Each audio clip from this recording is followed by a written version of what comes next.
ABP news आपको रखे आगे। नमस्कार, स्वागत है आपका एबीपी न्यूज पर। आपके साथ मैं हूं आदर्श झा और देखिए आज हम बात कर रहे हैं किस तरह से कोरोना का वैक्सीनेशन होगा, क्योंकि 16 तारीख से कोरोना की वैक्सीन लोगों तक पहुंचना शुरू हो जाएगी, यानी कि लोगों को लगना टीका शुरू हो जाएगा। उसके पहले किस तरह की तैयारी है अलग अलग प्रदेश में, हम ये जानने की कोशिश कर रहे हैं उन प्रदेशों के मुख्यमंत्रियों से बात करके। हमारे साथ अब से कुछ देर में त्रिवेंद्र सिंह रावत भी जुड़ेंगे, उनसे भी जानेंगे कि उत्तराखंड में किस तरह की तैयारी है, कितनी वैक्सीन की जरूरत है, राज्य सरकार की तरफ से क्या कुछ तैयारी है और क्या जरूरतें केंद्र सरकार की तरफ से हैं, क्या वैक्सीन उत्तराखंड में पहुंच गई है या पहुंचने वाली है। इन तमाम चीजों को लेकर जानकारी लेंगे। लेकिन इस बीच अच्छी खबर यह है कि 16 तारीख से टीका लगना शुरू हो जाएगा। लोगों को इंतजार था कोरोना के खतरे के बीच, ये एक बेहतर खबर सबके लिए। और जैसे ही इमरजेंसी यूज लाइसेंस मिला उसके बाद इस काम में और तेजी सरकार की तरफ से लाई गई ताकि जल्द से जल्द टीका लोगों तक पहुंच सके। इसके लिए बाकायदा सेंटर्स बनाए गए, अलग अलग सेंटर्स बनाए गए जहां पर इन वैक्सीन को स्टोर किया जाएगा। कोल्ड चेन बनाए गए अलग अलग राज्यों में कि कोल्ड चेन, ताकि वैक्सीन को सुरक्षित रखा जा सके लोगों तक पहुंचने के लिए। देखिए प्लान क्या है, फैक्ट्री से प्राइमरी हेल्थ सेंटर तक कैसे पहुंचेगी कोरोना वैक्सीन, वो भी आपको ग्राफिक्स के जरिए बता देते हैं। वैक्सीन को 2 से 8 डिग्री सेल्सियस तापमान में रखना होगा। फैक्ट्री से निकलते ही विशेष विमानों से राज्यों में पहुंचेगी वैक्सीन और उसके बाद उनको हेल्थ सेंटर में पहुंचाया जाएगा। और हेल्थ सेंटर से बाकी जो सब सेंटर्स बनाए गए हैं, छोटे छोटे सेंटर्स बनाए गए हैं अलग अलग राज्यों में, अलग अलग शहरों में, वहां तक वैक्सीन जाएगी।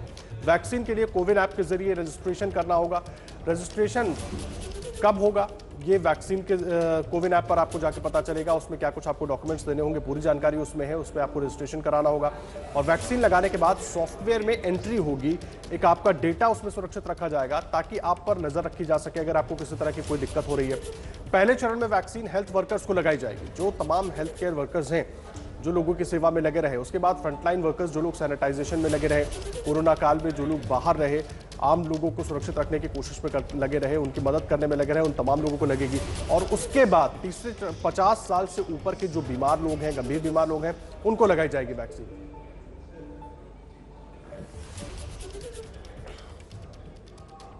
और देखिए उत्तराखंड के मुख्यमंत्री त्रिवेंद्र सिंह रावत कुछ ही देर में हमारे साथ जुड़ेंगे और उनसे हम बात भी करेंगे, जानकारी लेंगे। लेकिन उसके पहले एक बार तैयारी को लेकर ये रिपोर्ट देख लीजिए।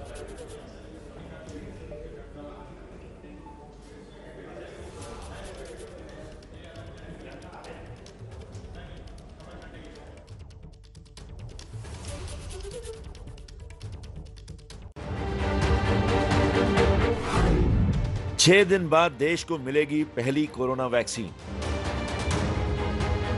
16 जनवरी से कोरोना को हराने का सबसे बड़ा अभियान। 16 जनवरी, इस तारीख का इंतजार पिछले करीब 1 साल से था।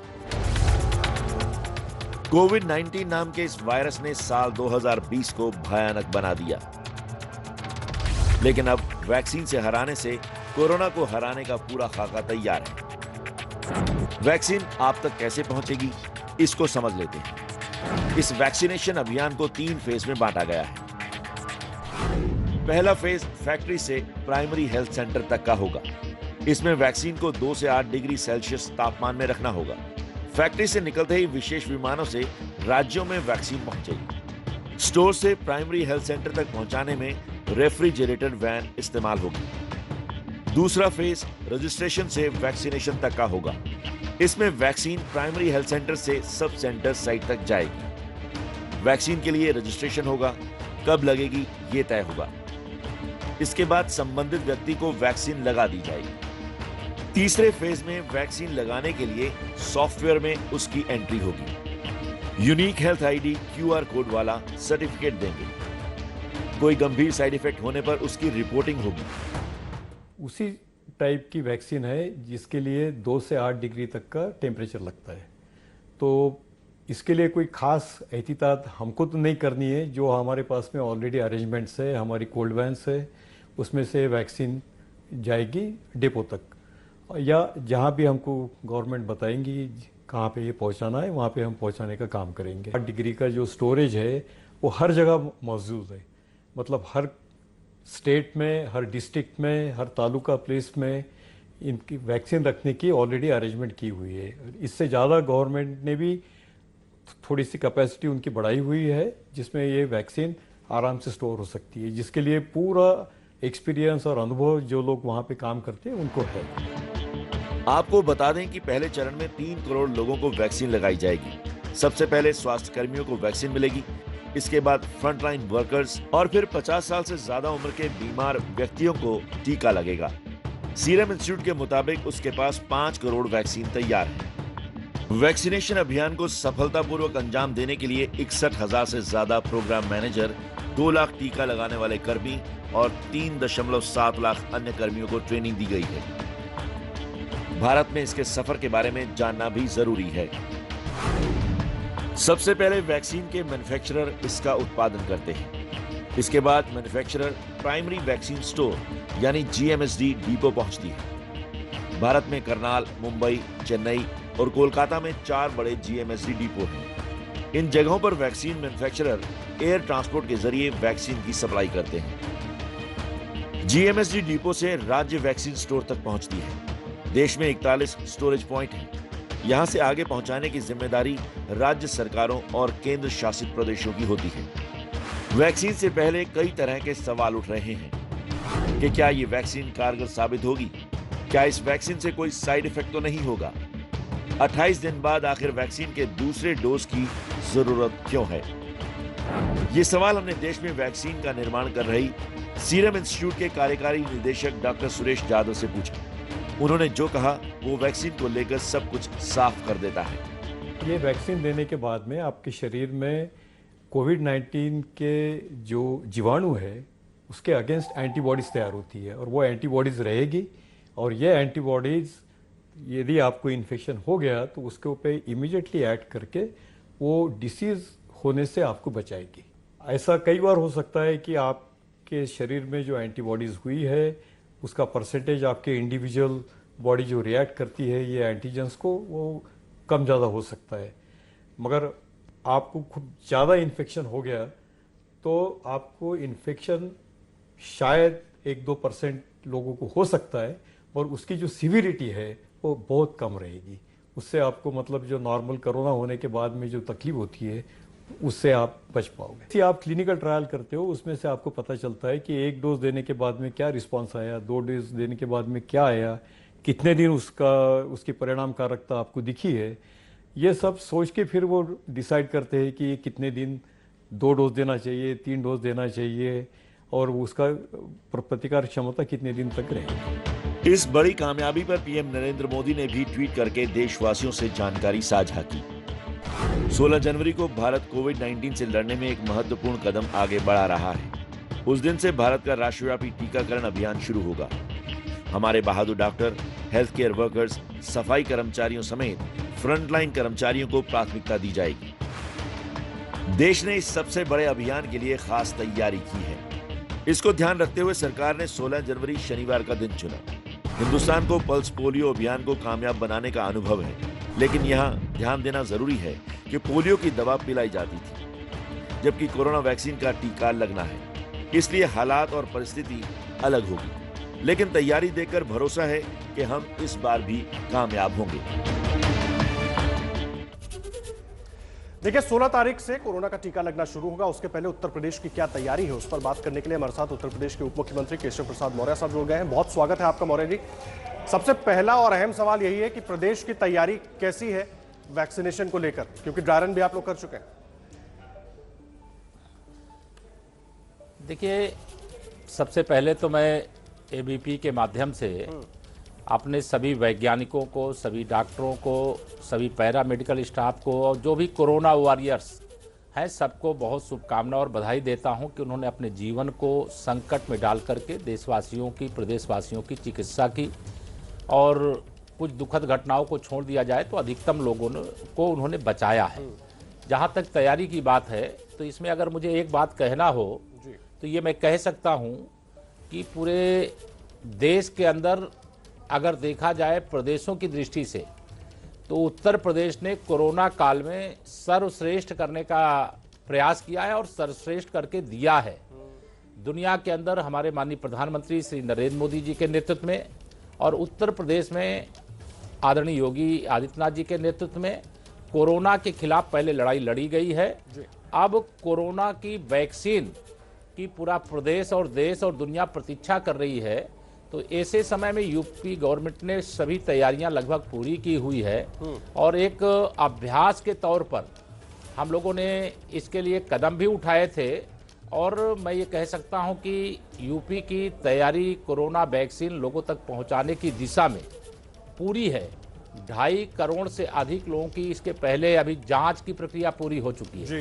तो हम पूरी तरह से प्रदेश में तैयार हैं और वैक्सीन की उपलब्धता के आधार पर हम शुरुआत जैसा संकेत है कि 16 जनवरी से करना है तो वो हम लोग उत्तर प्रदेश में योग्य ढंग से करेंगे, सही ढंग से करेंगे। जी, केशव प्रसाद मौर्य साहब आप रहे हैं हमारे साथ। एक और खास मेहमान भी जुड़ गए हैं, उत्तराखंड के मुख्यमंत्री त्रिवेंद्र सिंह रावत भी हमारे साथ जुड़ गए हैं और दोनों ही हमारे साथ ऐसे मेहमान हैं जो अपने अपने प्रदेशों की पूरी जानकारी हमें दे रहे हैं कि क्या कुछ तैयारियां हैं, क्योंकि अब वैक्सीन लगनी शुरू होगी और कैसे लोगों तक पहुंचेगी। त्रिवेंद्र सिंह रावत साहब, आपका भी बहुत बहुत स्वागत है एबीपी न्यूज पर। पहला सवाल आपसे भी मेरा वही है, उत्तराखंड कितना तैयार है, क्योंकि उत्तराखंड में चुनौतियां और बढ़ जाती हैं रिमोट एरियाज में खास करके। क्या कुछ तैयारी आप लोगों ने की है? देखिए, हमारे राज्य में जो ड्राई रन का हमने 2 बार अभ्यास किया है जी। और हमारे बहुत अच्छे ड्राई रन हुए हैं।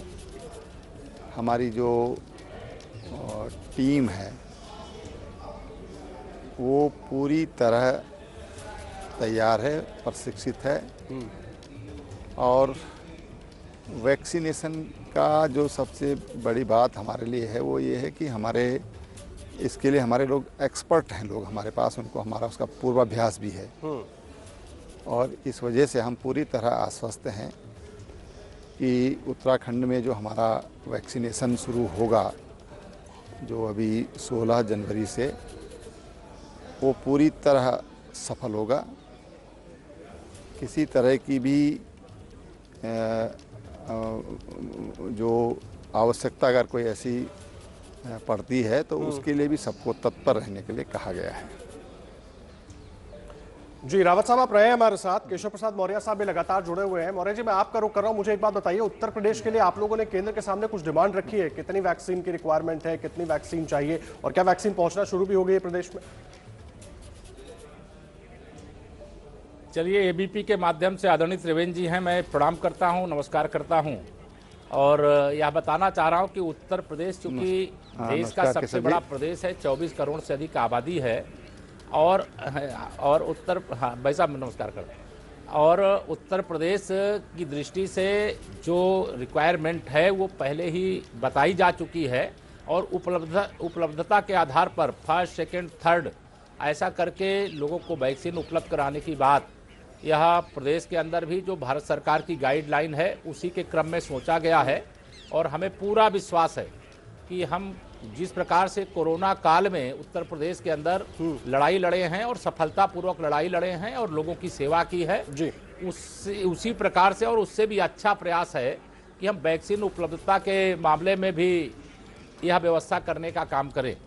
और आप के माध्यम से मैं उत्तर प्रदेश वासियों को भरोसा दिलाना चाहता हूं कि हम लोग अपने मुख्यमंत्री योगी जी की अगुवाई में उत्तर प्रदेश में वैक्सीन की उपलब्धता योग्य ढंग से कराने के लिए कोई कमी शेष नहीं छोड़ेंगे और अभ्यास के तौर पर ड्राई 1 और ड्राई 2 या दोनों संपन्न हो चुका है और हमारे सारी मशीनरी इसके लिए तैयार है कि कैसे हम लोगों तक वैक्सीन को पहुंचा सकें और उत्तर प्रदेश का माहौल वैक्सीन को लेकर के और व्यवस्थाएं सब कुछ अनुकूल है।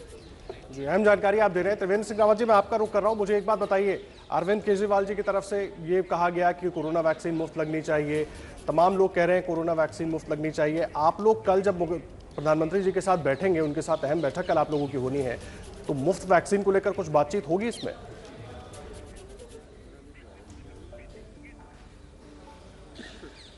अब देखिए, केजरीवाल जी क्या कह रहे हैं, मुझे लगता है कि बड़ा विषय ये नहीं है। बड़ा विषय ये है कि लोगों को वैक्सीन उपलब्ध हो और उसके लिए हमारे माननीय प्रधानमंत्री जी ने जो आह्वान किया था आत्मनिर्भर भारत का, उसके तहत हमारे वैज्ञानिकों ने न केवल भारत बल्कि अब विश्व की चिंता भारत करेगा। वैज्ञानिकों ने जो शोध किया है, जो वैक्सीन तैयार किया है, हमारी जो गाइडलाइंस हैं भारत सरकार की, पहले जो हेल्थ केयर वर्कर हैं हमारे, पहले पंक्ति में हम उनको ये वैक्सीन देंगे। फिर जो हमारे फ्रंट लाइन वर्कर हैं हम उनको देंगे। फिर हमारे जो कोमॉर्बिड हैं या जो 50+ हैं उनको देंगे। हमारे सामने वो बड़ा चिंता है। सवाल खड़ा करना बहुत आसान होता है, ऐसा होना चाहिए, वैसा होना चाहिए। मैं समझता हूँ कि सबसे पहले मकसद हमारा लोगों का जीवन बचाना होना चाहिए और हम उस पर हमारा ध्यान है, उस ओर हम लोग काम कर रहे हैं और हमारी टीम उसके लिए बहुत अच्छे तरीके से काम करने के लिए तैयार है। सर, अहम बात आप कह रहे हैं, लेकिन मैं ये जानना चाह रहा हूं क्योंकि पब्लिक में भी तरह तरह की बातें होती हैं। कई बहुत सारे लोग ऐसे भी हैं उस वर्ग के हैं जो शायद वैक्सीन अफोर्ड ना कर पाए या उसके लिए उनको लंबा इंतजार करना पड़े। इसीलिए सवाल उठता है कि क्या सबके लिए वैक्सीन मुफ्त होनी चाहिए? कुछ आप लोगों की तरफ से कहा जाएगा, अपनी बात रखी जाएगी बैठक में? देखिए हमारे प्रधानमंत्री जी, देश की हर नब्ज पर उनकी हाथ है। हमारे प्रधानमंत्री जी गरीबों के प्रति जितने संवेदनशील हैं, क्या लोगों की समझ में नहीं आता कि उनकी सोच क्या है। और इसलिए कोई गरीब आदमी हो, कोई कैसा भी व्यक्ति हो, वो पैसे के अभाव में इस वैक्सीन से उसको दूर नहीं रखा जाएगा। जीवन रक्षा का सवाल है और इसलिए ये इस तरह के सवाल जी उठाना मैं समझता हूं कि कदापि उचित नहीं है। सर देखिए, अभी हम लोग बात कर रहे हैं, मैं आप दोनों का ध्यान चाहूंगा इस पर जरा आए कि अभी हम लोग बात कर रहे हैं और इस बीच बड़ी खबर आ रही है पश्चिम बंगाल से। पश्चिम बंगाल की मुख्यमंत्री ममता बनर्जी ने ऐलान किया है कि पश्चिम बंगाल में सभी लोगों को मुफ्त वैक्सीन मिलेगी। सबका वैक्सीनेशन बिल्कुल फ्री किया जाएगा सभी लोगों को, पूरे पश्चिम बंगाल के लिए। उन्होंने अभी अभी ऐलान किया है कोरोना वैक्सीन पर। ममता बनर्जी का यह बड़ा बयान है। उन्होंने ये बयान दिया है कि बंगाल के लोगों को फ्री में वैक्सीन मिलेगी। पश्चिम बंगाल की बात हम कर रहे हैं और देखिए त्रिवेंद्र सिंह रावत साहब हमारे साथ जुड़े हुए हैं, केशव प्रसाद मौर्य साहब जुड़े हुए हैं। मौर्य साहब, मैं आपका रुख कर रहा हूं। पश्चिम बंगाल में ममता बनर्जी ने भी ऐलान कर दिया कि मुफ्त वैक्सीन होगी। आप लोग लोगों को मुफ्त वैक्सीन देने पर विचार कर रहे हैं, कुछ ऐसा है आप लोगों के एजेंडे में अभी तक? देखिए, विषय अभी आपने हमारे आदरणीय रावत जी से चर्चा किया कोविड के मामले में अरविंद केजरीवाल ने क्या कहा है। तो मैं ये कह सकता हूं कोरोना काल में सबसे असफल रहने वाले जो मुख्यमंत्री रहे वो दिल्ली प्रदेश के मुख्यमंत्री श्री अरविंद केजरीवाल जी रहे। उत्तर प्रदेश के, बिहार के और पड़ोसी राज्यों के हालात कैसे बिगड़ जाएं, ये जब लॉकडाउन था उस समय उन्होंने क्या माहौल बनाया है और किस प्रकार की परिस्थितियों को बिगाड़ने की कोशिश की है, वो पूरा देश जानता है और हम लोग भी जानते हैं। उनके बारे में मुझे कुछ नहीं कहना। कोई राज्य सरकार अगर अपनी तरफ से कह रही कि हम कोरोना वैक्सीन निःशुल्क देंगे तो हमारा उसमें विरोध नहीं है, लेकिन जैसा आदरणीय रावत जी ने भी कहा है और मैं भी उस बात का समर्थन करता हूं कि इस देश का गरीब और कमजोर और मजदूर और अभावग्रस्त देश का कोई भी नागरिक माननीय प्रधानमंत्री जी की प्राथमिकता है। और जो इस प्रकार की बातें, इस प्रकार की घोषणा करते हैं वह स्वयं कटघरे में है। कई मामलों में वह कभी अच्छे भाव से देश और प्रदेश की जनता के लिए काम नहीं करने का उनका इतिहास है। और जो भी आज हो रहा है वह हमारे देश की यह एक महत्वपूर्ण उपलब्धि है, हमारे वैज्ञानिकों का महत्वपूर्ण प्रयास और उसका परिणाम है कि दुनिया के अंदर आज कोरोना वैक्सीन को लेकर के भारत का डंका बज रहा है। इसलिए मैं ये जरूर कह रहा हूं कि जो ममता जी ने घोषणा की है, क्या किया है, आपके माध्यम से ही सुन रहा हूं, लेकिन अभी मैं समझता हूं ये डिबेट का विषय नहीं होना चाहिए। अभी डिबेट का विषय, ये डिबेट भी नहीं है, ये तो हमारे बड़े भाई हैं आदरणीय रावत जी और आपके सवाल हैं उसके आधार पर ये कह रहा हूं कि पूरी हमारी चैन का निर्माण कर लिया गया है कि कैसे वैक्सीन उपलब्ध हो, कैसे वैक्सीन सुरक्षित हो, कैसे कोरोना की वैक्सीन लोगों को लगाई जा सके। यह सारी तैयारियों पे सारा फोकस है और इस फोकस के आधार पर उत्तर प्रदेश में मैं समझता हूं कि सभी स्तर पर बहुत व्यवस्थित तैयारियां की गई हैं और उत्तर प्रदेश की 24 करोड़ जनता और माननीय प्रधानमंत्री जी के लिए तो देश की 125 करोड़ जनता उनकी प्राथमिकता में है। और जो सवाल उठाते हैं चाहे हमारे विपक्ष के नेता हों, उन सबको मैं कहना चाह रहा हूं कि वैक्सीन के मामले, कोरोना वैक्सीन के मामले में सब लोग एक अच्छे भाव से, क्योंकि यह विश्वव्यापी, देशव्यापी और हर प्रदेश में व्याप्त ऐसी महामारी है जिसके खिलाफ सबको एकजुट होकर के लड़ाई लड़ना चाहिए और इस पर विजय प्राप्त करने की दृष्टि से काम हुआ है। और स्वयं माननीय प्रधानमंत्री जी जब वैक्सीन के निर्माण और ट्रायल हो रहे थे तो वो किस प्रकार से सब जगह जा करके देखे हैं वह हम सब जानते हैं, देश जानता है, दुनिया जानती है। जी मौर्य जी, मैं राजनीति में अभी नहीं पढ़ना चाहता क्योंकि आप दोनों लोग हमारे साथ जुड़े हुए हैं, अपने अपने प्रदेशों के लिए लेकर पूरी बात कर रहे हैं और जाहिर सी बात है प्रदेश की जनता की भी उतनी चिंता है। इसलिए बड़ा सीधा सा सवाल है क्योंकि आम जनभावना भी है, लोग भी जानना चाह रहे हैं कि क्या वैक्सीन मुफ्त लगेगी। मैं इसीलिए सीधा सवाल कर रहा हूँ, किसी राजनीति को इसमें नहीं ला रहा हूँ कि क्या आप लोग कुछ भी विचार कर रहे हैं, चलिए अभी पहले हेल्थ वर्कर्स को लग जाएगी, फिर फ्रंटलाइन वर्कर्स को लग जाएगी, उसके बाद क्या सरकार विचार कर रही है इस पर? मुझे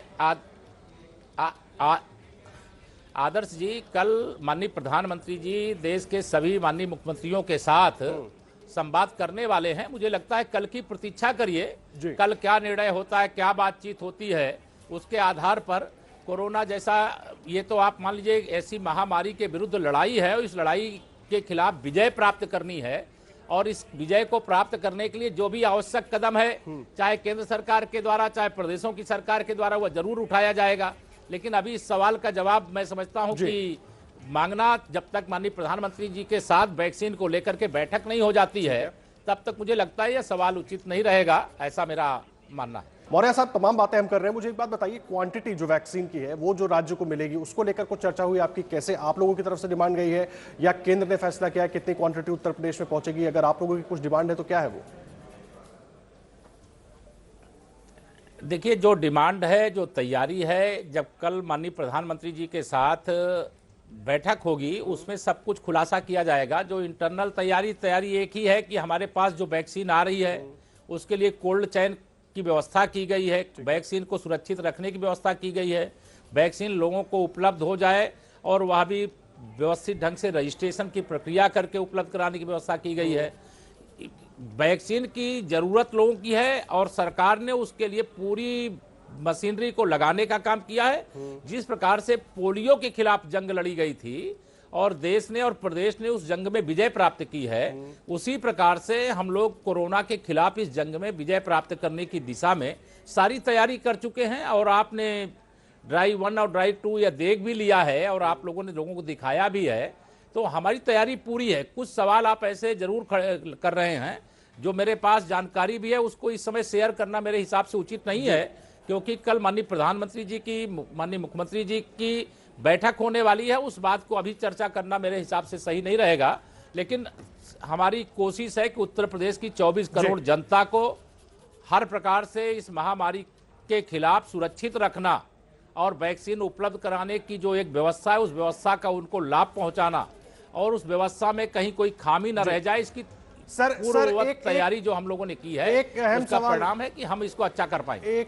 एक अहम सवाल, बस छोटा सा मुझे जवाब दे दीजिए, बहुत कम समय हमारे पास। मैं ये जानना चाहता हूं, दुनिया के तमाम बड़े वर्ल्ड लीडर्स ने वैक्सीन लगवा ली है और विपक्ष यहां बार बार पीएम पर सवाल उठा रहा है कि वो क्यों नहीं वैक्सीन लगवाने के लिए आगे आ रहे हैं, इस पर क्या कहेंगे आप? देखिए, यहाँ सवाल जो उठाने वाले लोग हैं, मैं समझता हूँ वो स्वयं में देश और प्रदेश में सवाल बने हुए हैं। क्योंकि कभी कोई कहता है कि ये जो वैक्सीन है ये बीजेपी की वैक्सीन है, ये तो देश के वैज्ञानिकों और डॉक्टरों का अपमान करना है। कोई कहता है पीएम ने लगाया नहीं लगाया, या सवाल करने से पहले क्या उनको कोई प्रमाण पत्र देने जाएगा कौन लगाया कौन नहीं लगाया?